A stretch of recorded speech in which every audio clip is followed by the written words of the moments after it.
ఓం శాంతి.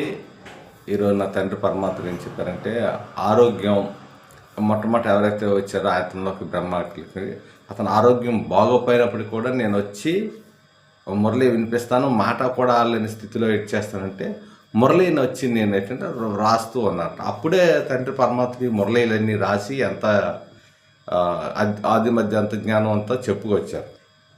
సరే, ఆ రోజుల్లో ఏంటంటే సత్యత, సభ్యత, స్వచ్ఛత ఉండేది కనుక దాదీలు దీదీలు ఎవరైతే ఉన్నారో వాళ్ళందరూ నిలబడ్డారు, గట్టిగా ఉన్నారు.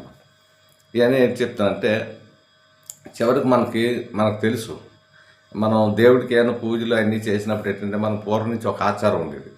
అంటే ఏంటంటే దేవుడికి ఎంత అని ఒక మూలకి తీసి పెట్టేస్తాం. ఎందుకు మూల పెట్టేస్తామంటే, ఎవరైతే ఈ సేవలు అన్నీ చేస్తూ ఉంటారో వాళ్ళకంటూ కష్టపడుతున్నారో చేస్తాం కనుక వాళ్ళకి స్పెషల్గా దేవుడి పేరు మీద ఒక పక్కన పెడతాం. పెట్టిన తర్వాత చివరిలోకి ఏదైతే వచ్చింది వీళ్ళకి రాబోతుకి స్పెషల్గా ఆ దేవుడి పేరు మీద వచ్చిందే వీళ్ళకనమాట. ఇంత చేస్తున్నారు కదా, మరి లేకపోతే మరి ఎంత దీనికి ప్రయోజనం లేదు.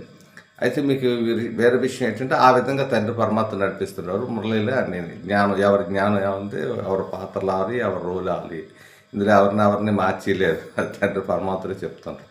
అయితే ఒక సిస్టమ్ ఉందన్నమాట. ఇప్పుడు నేను ఆత్మ అనుకొని నన్ను స్మరిస్తూ ఉండని మొట్టమొదటి విషయం చెప్పేది ఇది మాత్రం పక్కా చేసినందుకు మొత్తం ఈ కథ అంతా నడుస్తుంది, చేస్తాను. నేను నిన్న పిక్నిక్కి వెళ్ళాను. ఆ పిక్నిక్కి వెళ్ళినప్పుడు అంతా చూశాను. అయితే ఏంటంటే అక్కడ పిక్నిక్లో ఎంతమంది ఉన్నారంటే అందులో చెప్పాల్సి జనాలు ఇసుకరాలరు, హంగామా, అది ఇటు అటు పెద్ద మైకులు అంటే ఇలా చేస్తానమాట. నేను మాత్రం నా తండ్రి పరమాత్మలో చూస్తూ కర్మయోగంగా అన్నీ సాటిస్ఫై చేస్తానమాట. దేన్ని కూడా అంటలేదు. ఎందువల్లంటే అప్పుడు ఉన్నాను.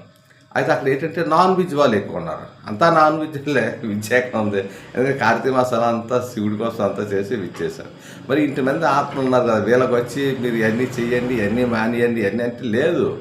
ఎందుకంటే అందుకే తండ్రి పరమాత్మ ఏం చెప్పాడంటే, మీరేమి చెప్పవసరం లేదు, ముందు నేను ఆత్మ అనుకొని పరమాత్మ ఇంట్రడ్యూషన్ ఇవ్వమని చెప్తారు.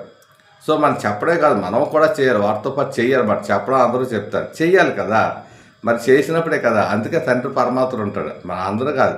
అటువంటిప్పుడు మన తండ్రి పరమాత్మ స్మృతులు నేను చూస్తే పాపం అక్కడ విజిటర్ని కూడా పెట్టాడు. విజిటర్కి ఎంత వచ్చారు, 300 మందిలో ఇద్దరు ముగ్గురు వచ్చారు. నేను దగ్గర ఉండి అంతా చూశాను. ఇద్దరు ముగ్గురు పక్కన ఉన్నాడు అన్న.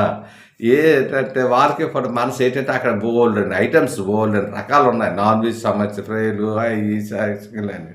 ఇది రెండే, ఒక పప్పు, ఒక రసం, అంతే. మామూలుగా ఉంది బంగాళదుంప కూర. అంటే ఇక్కడ ఏం చెప్తానంటే అందరూ మాలలు వేసుకొని మళ్ళీ ఇదంతా తీసిన తర్వాత చేస్తూ ఉంటారు.